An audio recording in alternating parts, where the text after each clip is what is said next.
So much is going on in the equestrian world. It's not only our dressage world. It's in everything. And then of course, it's in every business. It's in everybody's lives. I really think that we need to work on ourselves. And so what I did tonight is just put together some ideas about how to really figure out who that is, and that get comfortable with that and take it out, take ourselves out in public. And of course we always are talking about it, that comparison is the thief of joy, and we really want to work at not being judgmental. The thing is that with so much social media and so many people going after each other and all of these things, that it's really hard to find where do we fit in. And then also, how can we have an impact? How can we have a positive influence on our horse world, in our shows, with our competitions, and really change the culture. We need to change the culture, and the only way to do that is to find it inside of our hearts and then take it out in public bravely. It's so important. And I think that I have really taken tried to take a positive stand in all of this, and not entertain a lot of this negative comments and attacking that's going on. I really don't think that fighting is going to be any benefit to anybody. And the honestly, we want to be good to each other, and we want to be good to our horses, and that is it. And the only way we can do that is to be comfortable with who we are, and then be able to be comfortable when we make mistakes and when things don't go perfectly, so that we can have, maybe have a little fun and relaxation and playfulness with our horses, and not feel judged for mistakes, or at least not react. People are going to be judgmental. We don't need to be part of that club. And then we also don't need to listen to the judgments. If we feel comfortable with ourselves, they're just going to go right by us.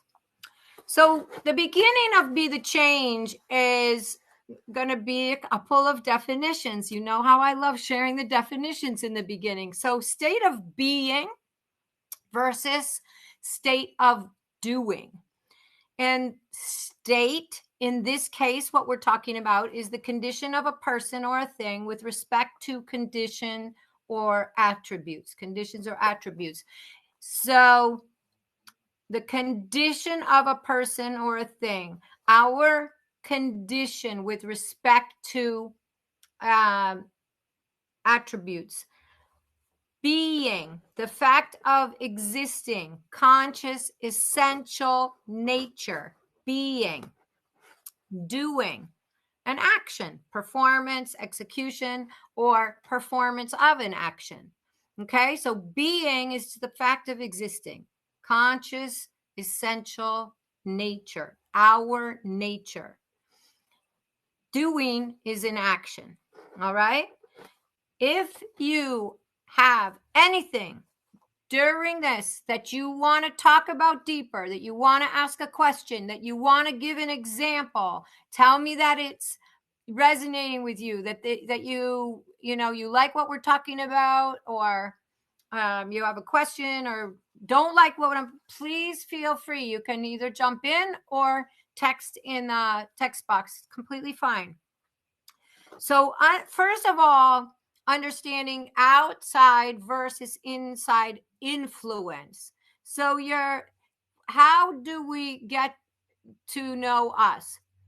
First, we need to, through meditation, through journaling, through these kind of things, get to know ourselves a little bit. It's important that you spend a little bit of time with yourself every day. Then we've got to get comfortable with who we are and where we are right now. There's always going to be that, that growth that we want, that, that next level us, but we also need to be comfortable with who we are right now.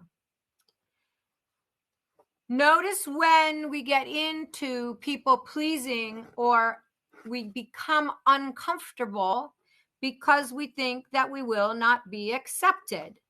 And then what are the triggers? Why I'm talking about this is because I see people either in their everyday working with their horses or when they get to the horse shows, focusing more on what the outside is thinking of them, worrying more about what people think than focusing really on that connection that they have with their horse and how they want to ride their horse. Really, how do they want to ride? What is that feeling that they want to take out in public, that they've been developing at home? And so often, if somebody is watching somebody's lesson, you're riding in a clinic or you're riding in a horse show, we get a little bit frozen in our bodies because part of our mind, part of our concentration is over there worrying about what other people think. So this is why we're talking about this stuff. How can we be the change is by stepping out in an authentic way and being that joyful person in that connection with our horse and not letting our horse be an extension of our ego or us worrying about how we appear in public, because sometimes things go right and sometimes they don't. So outside influence, as you know, is society, can be your family, can be your friends, your teachers, also can be beliefs put on us about our race, gender, size, age, etc. So outside influence can be beliefs put on us about our race, gender, size, age, etc. Outer interpretations of experience. So things that have happened to us, and then we have reacted to those things, and now we believe a certain thing is true. Okay, because of a certain event, we hold that belief to be true. And then others' perception of our identity, that we allow that judgment. So people can have a perception about our identity, but we don't need to allow that judgment. We need to know who we are truly and block that out. It's not necessary. So those are outside influences. Those are things that can affect how we operate out in the world by accident. Inside influence is more like our emotions, our experience, how we experience things from the inside. How about our intuition, our belief in worthiness? What are our dreams? What's our inner knowing? What are the things that you really know to be true? That no matter what anybody says, you know it to be true. Your higher self, that person that is the next level you, that's giving you good advice. And then your self-talk. Inside influence is your self-talk. Now we hope to up-level that, but that is still an influence, good or bad. And then your true identity, maintaining our true self in all situations takes practice, okay?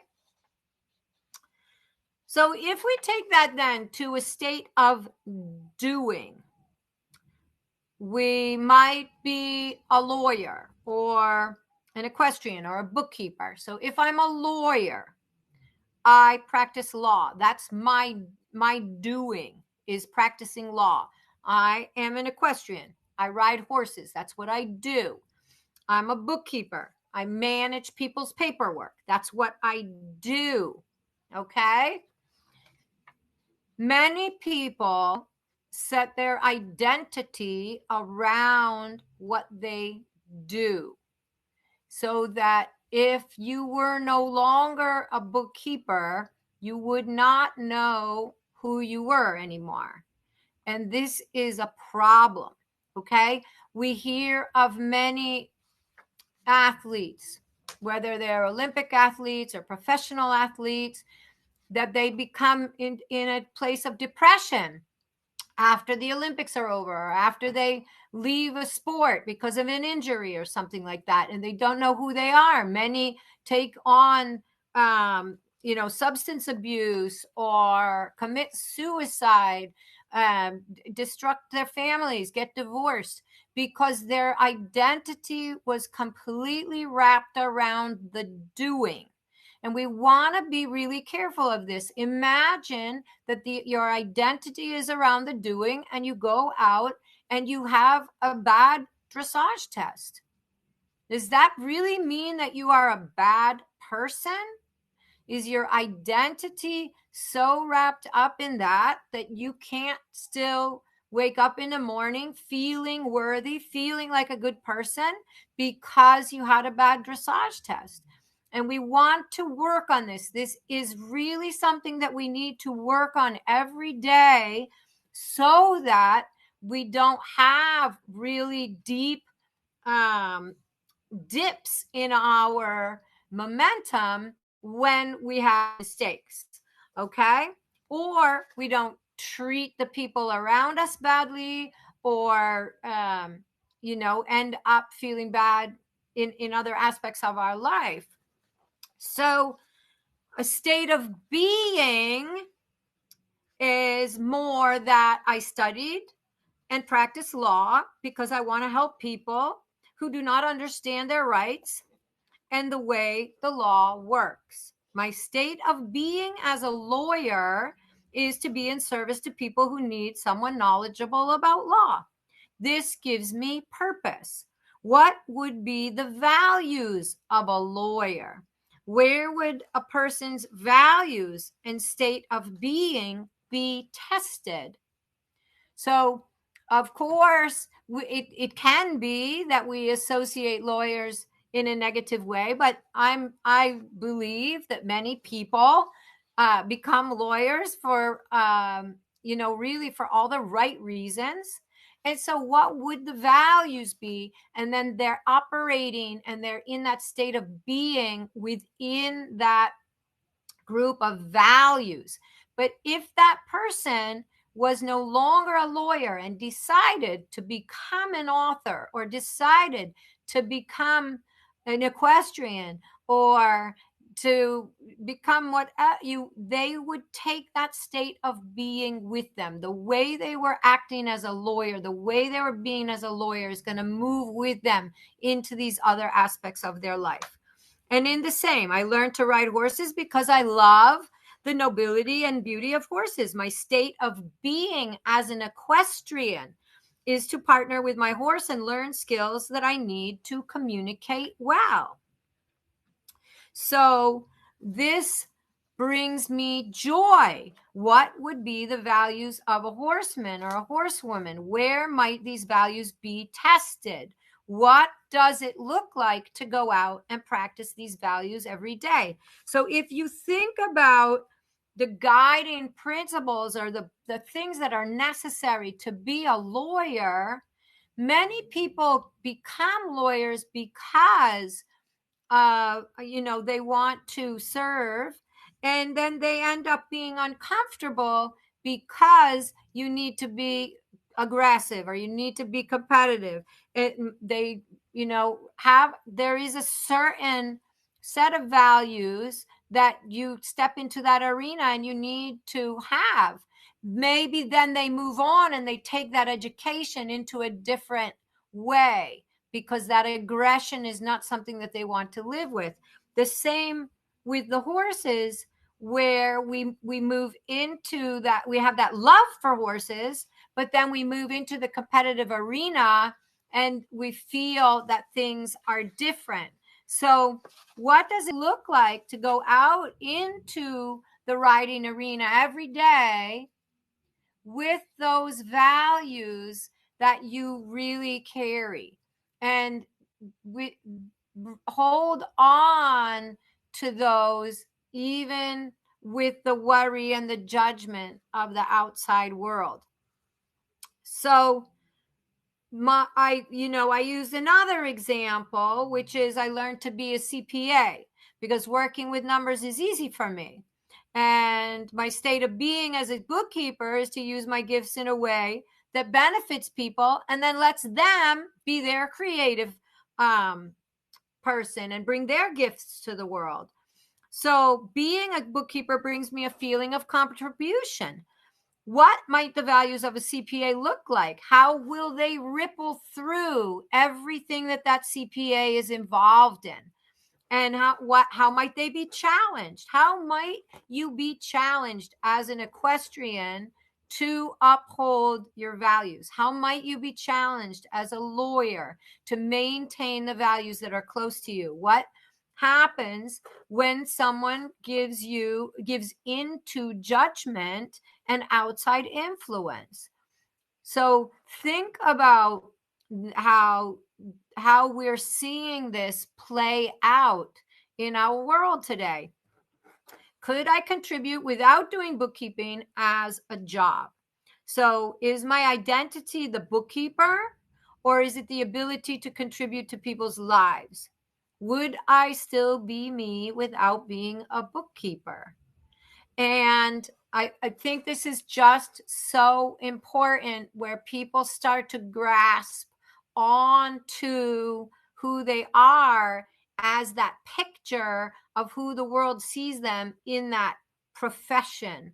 And we really are so much more than that. So I picked out some values just to give a little example. And these are not all. You can always add values to this list. And I will email everybody these notes. So quickly, as you're listening to them, you can just think, does that resonate with me or does it not? Accountability, adaptability, altruism, assertiveness, awareness, balance, boldness, calm, candor, charity, common sense, compassion, confidence, connection, conviction, cooperation, courage, consistency, creativity, decisiveness, dependability, discipline, drive, efficiency, empathy, enthusiasm, fairness, fidelity, freedom, fun, generosity, gratitude, happiness, harmony, health, honesty, honor, hope, humility, humor, individuality, inspiring, intelligence, joy, justice, kindness, love, logic, loyalty, openness, optimism, passion, patience, persistence, playfulness, purpose, realistic, respect, responsibility, security, self-reliance, selfless, service, tolerance, transparency, trustworthy, understanding, unity. So if you were to pick out the 8 most important values to you, these are going to be like the steps on your way, or the rungs of your ladder toward your goals. And your goal is that whatever you want to call that North Star that's out there that helps you to focus and make good decisions, and gives you a little bit of a path to follow so that you can have that fun life. But these values that you pick are going to be your rails. Okay. And so you might be making a decision toward that goal, and then you might realize that it doesn't feel good because it's not within your value system. And that is so important, because you might get to the goal, and we see many, many people do this, but they've possibly stepped on people on the way up, or done things that they wish that they hadn't. And all of a sudden, that goal that they thought was so important feels really bad. And it's for sure not as good as they thought it was going to be, because, first of all, a lot of what it's all about is that journey. And so as you're going along your journey, you're going to feel more comfortable with yourself as you are making decisions according to your values. And every day you can ask yourself, is this decision in alignment with my values? So the first thing is to pick 8, and those might be your overriding ones, and they may change over time, which is completely fine. Out of that, you might want to narrow it down to the 4 most important ones. And then, kind of a fun exercise would be then to put them in order. So these values are going to help you define your state of being. Not what you do, but how you do it. And this is so fun. So when we know better, we do better. We absolutely are going to remember that, you can have values that work for you right now, and you might find in a year or 2 from now that they're different. Or if you think back about the things you valued 5 years ago, that they might have changed to now, and that's totally normal and fine. So my top 8, if I were just like to kind of run through that quickly, I didn't like meditate on this for a long time, but I just went quickly through the list, and I picked 8, and I said, okay, accountability, compassion, creativity, harmony, optimism, love, purpose, and understanding. So then if I narrow that down, it would be creativity, harmony, love, and purpose. So you can see that my driving force would be my state of being is that I explore my creativity and fulfill my purpose in harmony and love. So if you look at it that way, I can explore my creativity in my writing and my training.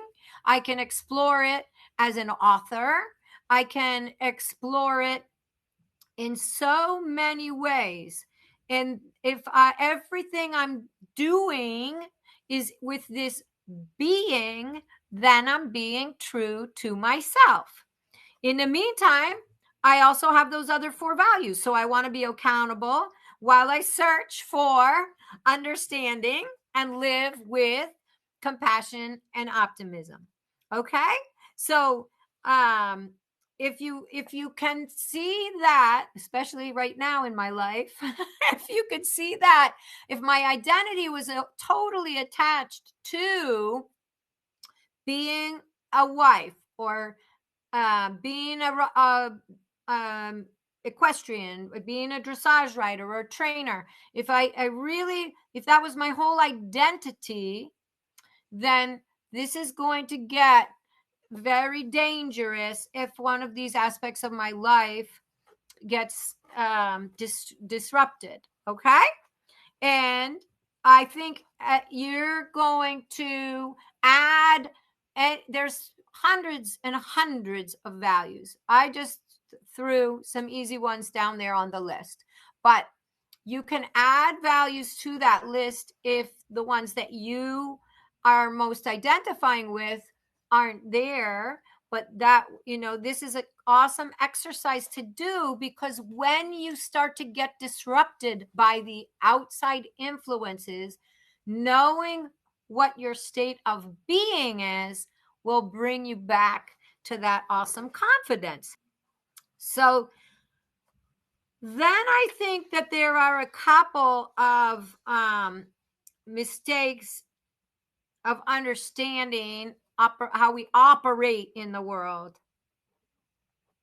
And one thing that I really find I notice lately is that intentions are really important. And I always teach that, and you've heard me talk about setting intentions before, but all of a sudden I realize this rhetoric out there, and I remember from being a child that people would say that intentions are meaningless. If you don't do something, then it doesn't mean anything. Intentions, what is the saying? That the intentions are empty. And what I've really come to learn is that intention has to come before the action. If we're just running around taking action, but we don't have an intention behind it, then we're going to end up doing a lot of things that really aren't true to ourselves. So I believe action without the proper intention is detrimental to one's being. And I do think that once you know your intentions, then you take the action to validate it. But I don't know about you guys, but when I was growing up, even the whatever high performers or self-help people would have a negative connotation for setting intentions. And as I really think about it personally, I believe that we need to sit with ourselves and have clarity about our intentions.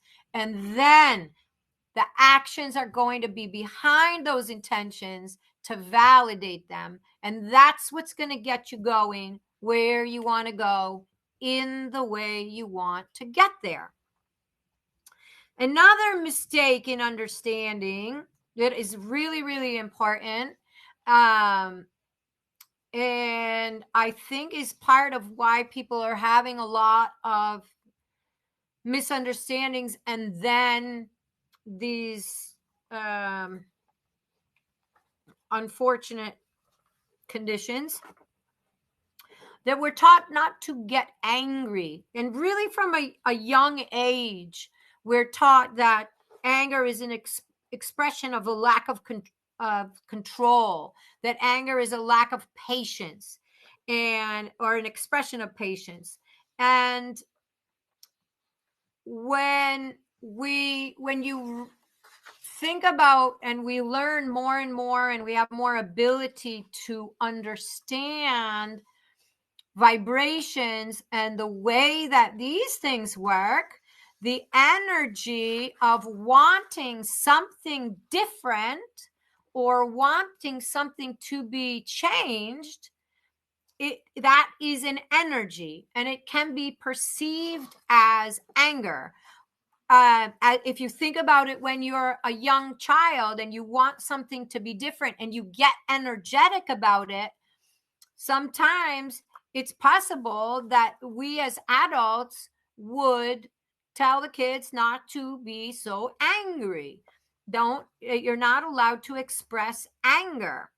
And when you're disciplined for these energetic outbursts, then you actually don't know how to bring yourself up into a more healthy vibration. So we talked, I can't remember, maybe a couple months ago, and we can bring that part up again, but we talked about, these levels of these energetic states, these levels of vibration, and how anger is actually the first one of action. So below anger is fear, shame, guilt, lack of self-worth. Okay. These things are all a lower vibration, an uncomfortable vibration that much of the world lives in today. In order to get yourself out of there, you need to have energy, and we need to pass through that area of anger to get there. Now, we don't need to live there very long, but having that spark of wanting something to change and being angry because it is this way is that spark that's going to induce you to find the higher vibrations. And what happens is that people are down here in apathy, in guilt, and shame, and then they bump into fear. Well, I don't really want to live this way, so I'm going to do something different. And then they get fearful, and then they fall back down again. And then finally they bump themselves through that fear and say, okay, come on, I'm really going to do this. But then they bump into anger. And it's really, it's studied.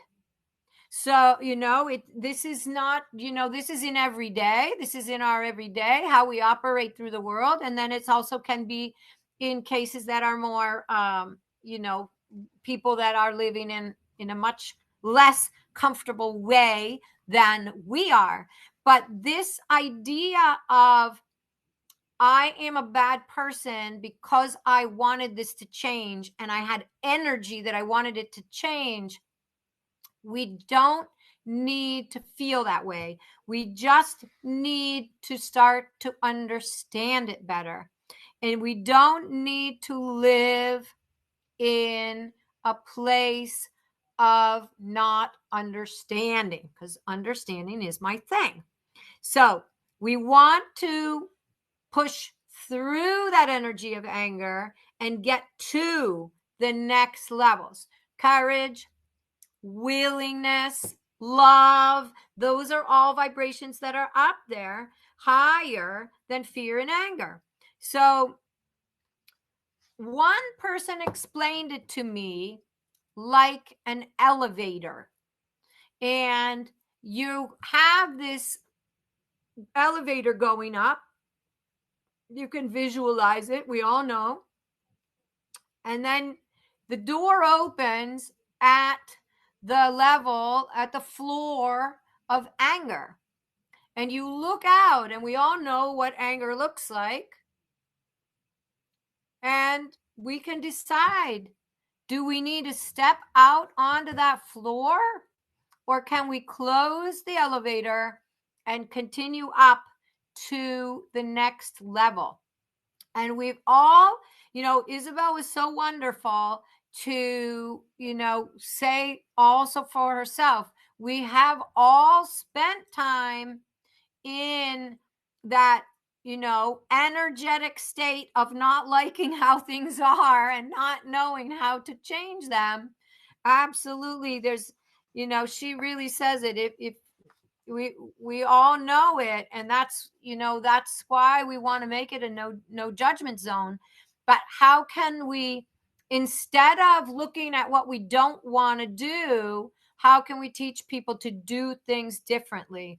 And I think your energetic state has a lot to do with that, and understanding it and knowing that you don't have to drop back from anger and then feel guilty, but instead find that energy, utilize that energy, and then push through to the courage to take yourself out and make mistakes in public, the the feeling to open your heart, to be loving to your horse, and not need to have outside influences tell you if your relationship is good enough or not.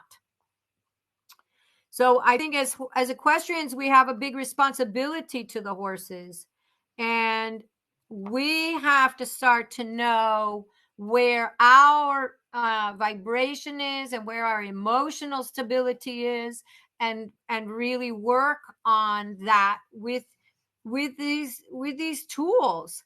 We need to not, it's so easy to look around and say what you don't want to do. And Andrea and I, we have talked about this a lot, because I definitely spent time in both places, riding with trainers that were a little bit more aggressive and really wanted to get stuff done, making decisions about what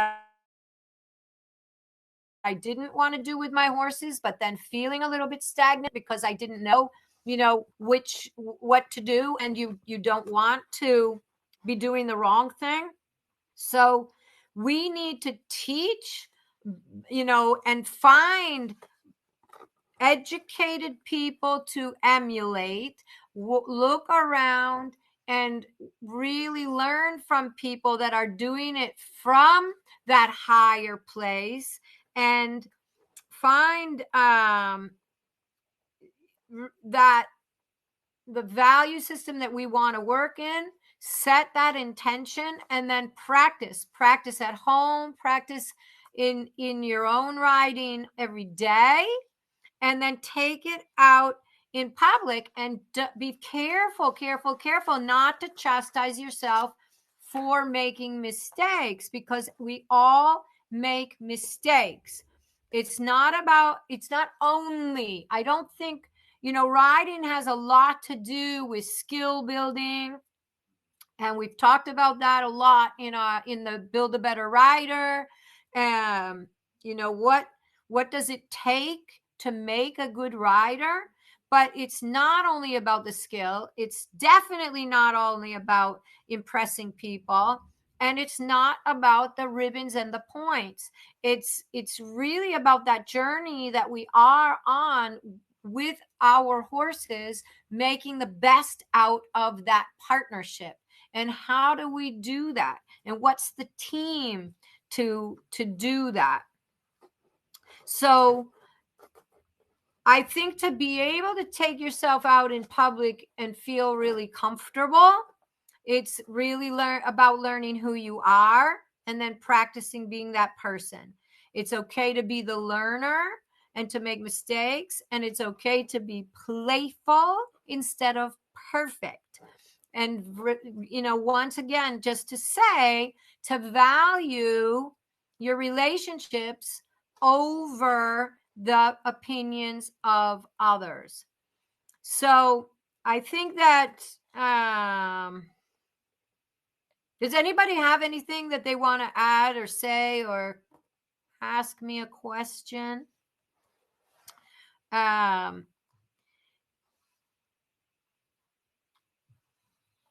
It's definitely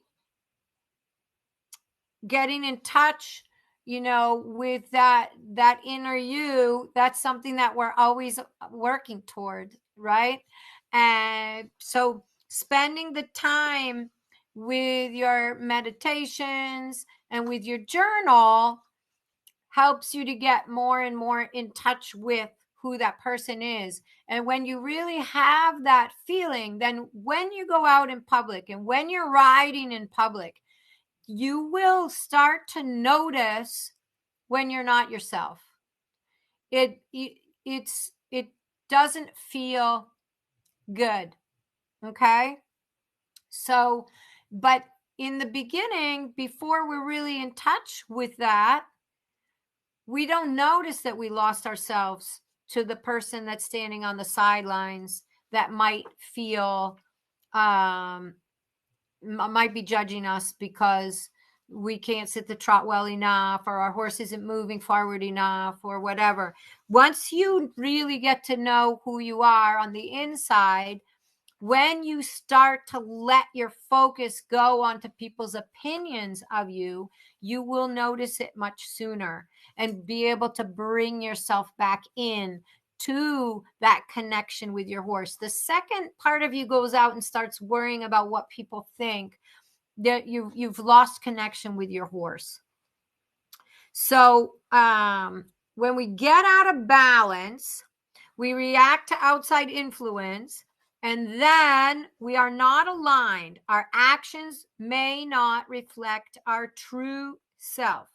Then this will end up actually sending you back down into that that guilt game again, or that, feeling like you're not good enough game. And I think that it doesn't matter if you win or lose. It's how did we play the game? How good do we feel when we are this group of people here tonight? Those means do not justify the end for us. So, but we need to be confident in ourselves. We all need to be confident in ourselves that it's taking and putting the horse and our connection with the horse and how we prepare the horses for situations, we make that a priority. And when we go out and we do a show and it doesn't go great, that doesn't mean we're a disaster, but we're going to go home and we're going to do better preparation, and we're going to, teach our horses better again. We're going to do all these things. We're not going to make pretend. Sometimes you can ride, and I have ridden in a horse show and really not loved my test and gotten really good points. That doesn't mean I went home and I started training that way. It means that the training that I had done and the muscling on the horse and the presentation of the horse and the confidence of the movements won the judges over. But if I didn't like the feeling and the relaxation wasn't there well enough or whatever, I'm not going to say, okay, well, that's great. My horse felt really stiff and frightened, but I got good points, so I'm going to keep training that way. No, we have a responsibility not to do that. So I really, but me knowing myself and knowing who I am, and that I'm not all about that. I'm all about my horse being educated and feeling relaxed and comfortable. I'm going to go home and I'm going to do my homework. And that's where sometimes people get confused, is that they let the outside influence how they're riding the horse. And that the feeling, we know what's going on when we're riding. We know it. So we need to train on that way. If you don't know it yet, then that's what your trainers are for, and that's what your instructors are helping you with. But you definitely know if your horse is really frightened, or if your horse is really naughty, or if your horse is really feeling pressure. We are, all of us know that. So again, when you feel good about who you are and you go out and you don't have the success that you wanted to have, but you rode in alignment with who you are and what your values are, then even though the test might not have been perfect, the energy that you're going to have to get up tomorrow and do it again and to be a little bit better and to keep growing is going to be there. If you go out and you don't really have a good test and you are really behaving out of alignment with yourself, that's going to mean that tomorrow you're waking up and you don't have a lot of energy toward the next steps, because you're going to be bummed about how that you didn't bring your true self to the situation. So really think about that is, bounce back, resilience is a really big part of success. And everybody that's out there that's successful is not winning every single time, but they have amazing bounce back. And why they have that bounce back is because they're going out and they're acting as their true higher self. And they are comfortable in their own shoes. They're not trying to pretend to be someone else. And when it doesn't work, then they get down and they don't get back up again. So it's not how many times you fall, but it's how many times you get back up. And the quicker we get back up, then the faster we get that ball rolling and have more positive results next time. Okay? So, I would invite you to do the homework. I will send this to everybody, but spend some time journaling about what you do and who you want to be. Start to recognize those being aspects in your life. Consider some guiding values and imagine people that you know that are examples of these values, and maybe write them down in your journal for reference, because sometimes we see a lot of other stuff. We see a lot of stuff that we don't want to be. We get a little bit lost in that, and we if you write it down in your journal, or you have a little record of it somewhere, you can remind yourself, oh yeah, how would somebody that you revere, what would be their decision right now? What would be their action right now? And how can I bring that energy to what I'm doing? Because at the moment I feel like, this is my value, but I feel that I'm being judged and I'm not sure how to take that out in public. So where do I see that, and where do I see it successfully? And I'm not saying to copy people, because everybody is their own special, unique person, and that relationship with you that you have with your horse is also special and unique. No one else will ever have that special relationship that you have. So but I do think that we having that visualization of something that we want to grow in ourselves and be better at, who does that really well, right? And right now, I watch a lot of people. I try not to turn it on too much, actually, because it's very disturbing. But, we're seeing a lot of people that are in our sport, and there's a lot of pressure. Who are the people that are really handling that pressure gracefully? What does that look like when you're actually being attacked for your own integrity and you can handle that gracefully? What does that look like? And so if on just our small level, if we're at a horse show and we're riding and something isn't going exactly right, how would we handle that situation? How can we handle it gracefully? And so that's why I think it's important to have somewhere written down those mentors that will bring you back, out of the darkness when you think that nothing is right. And then journal about what it feels like to operate truly in your value system. And don't take this too seriously. Be sure to play with it and forgive yourself and others if any judgment is coming up. So we're all on a journey, and mistakes will creep in. There's not any just straight road, and we don't want to compare ourselves to others.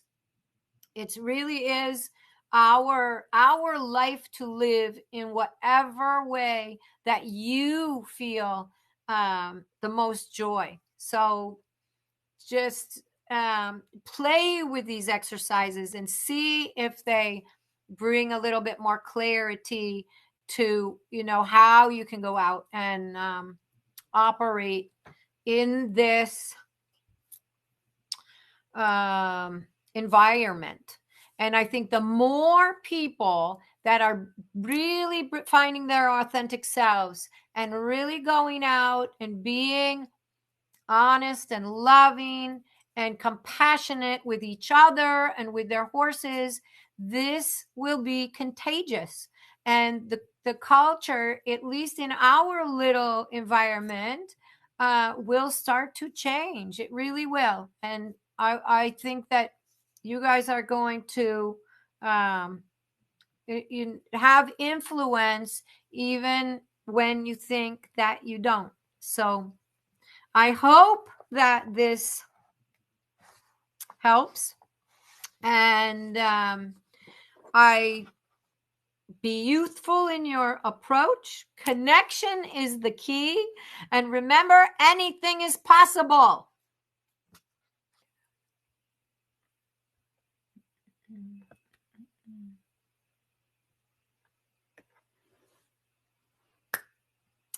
So, if you enjoyed this and it inspires you, please like and subscribe and share with others that might benefit.